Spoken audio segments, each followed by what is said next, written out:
Alam nyo ba mga idol na ang pagtatanim ng gulay sa ating bakuran ay maraming benepisyo kaysa sa bumibili tayo mga ito sa palengke?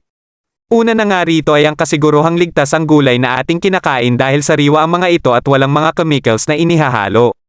Pangalawa, ito ay pwede ring pagkakitaan ng pamilya at karagdagang pagkukunan ng pang-araw-araw na gastusin. Pangatlo, mapapanatili ang sapat na supply ng oxygen sa inyong bakuran at nagdudulot rin ito ng malamig na pakiramdam sa mainit na panahon. Pang-apat, nagbibigay rin ito ng aliw sa mga nagtatanim sapagkat ito ay nagsisilbing libangan sa mga oras na wala silang ginagawa o magawa sa buhay. Panglima, ang pagtatanim ng gulay ay pwedeng gawing ehersisyo sa araw-araw.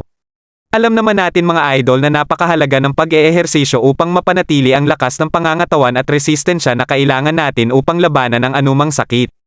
Pang-anim, nakakatulong din ang pagtatanim ng gulay sa ating mga kapitbahay upang sa oras na kailangan nila ng panghalo sa kanilang sinigang ay may mahihingian sila. Pang-pito, ang pagtatanim ng gulay sa bakuran ay nagsisilbing turo para sa inyong pamilya lalo na sa inyong mga anak na ito ay mahalaga kung kaya't ito ay dapat kainin. Kung napapansin ninyo mga idol, maraming bata ang takot na kumain ng gulay na para bang ito ay isang nakakalason o isang multo na kinakatakutan. Kung kaya, bilang isang magulang dapat ay turuan natin sila na kumain nito. Alam naman natin na napakaraming vitamins and minerals ang makukuha natin sa mga ito na nakakatulong sa ating katawan upang maging malusog at humaba ang ating buhay.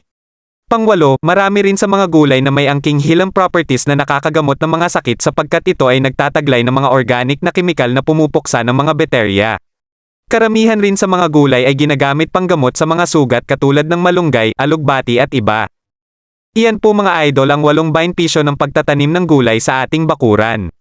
Ugaliin po natin magtanim ng gulay mga idol sapagkat hindi lang sarili natin ang ating natutulungan pati na rin ang ating mga kapitbahay. Tandaan nyo po mga idol, mas mapalad ang nagbibigay kaysa tumatanggap.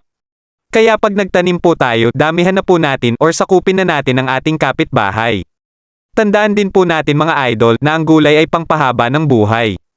Kaya kung gusto po natin humaba ang atin buhay kumain po tayo ng gulay. Pero, mas maganda mga idol sa bakuran nito makukuha para sigurado ka. Yan lang po muna mga idol ang may hahatid ko sa inyo. Sana ay may natutunan kayo. Muli ay magandang buhay at masayang araw.